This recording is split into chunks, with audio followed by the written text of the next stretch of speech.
For example अब आप है, आपका किसी के साथ कोई लेन देन का मामला है, पैसे दिए हुए हैं ठीक है। और वो आपने रिकवरी करनी है, तो आप सिविल कोर्ट में जाएंगे, आप जाके सूट फॉर रिकवरी फाइल करेंगी। जो उसका एक पर्टिकुलर तरीका है वो आप फाइल करेंगी, नोटिस होंगे, दूसरी पार्टी आएगी और आपका जो है वो स्टार्ट कर दिया जाएगा काम। उसकी अपील सेशंस कोर्ट में जाएगी और फिर हाई कोर्ट। उसके ठीक बाद है, हाई हाँ। कोर्ट। अब डायरेक्ट जाने का भी है कि अगर लेट्स सपोज आपका कोई केस है 5 करोड़ तक, अगर आपका के दावा है ना, तो वो तो आप उसकी अपील आप कर सकते हैं। ठीक है।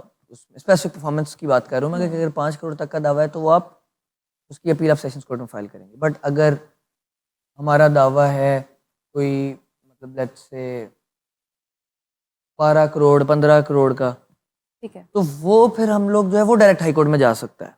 तो ये एक हायरार्की इस चीज़ की आ गई तो बात। लेकिन उसमें भी ठीक सिचुएशन है। ये है कि सबसे पहले तो आपको नीचे सिविल कोर्ट में आना पड़ेगा, डिस्ट्रिक्ट कोर्ट में आना पड़ेगा। चाहे कोई अमीर है चाहे कोई गरीब है, इसमें ये नहीं है कि अमीर है तो यहाँ गरीब है, तो यहाँ पैसे ज़्यादा हैं तो ये वहाँ केस कर सकता है, गरीब है कि पैसे कम है तो यहाँ केस कर सकता ठीक है। है। ऐसा कोई हम्म। सिस्टम नहीं है।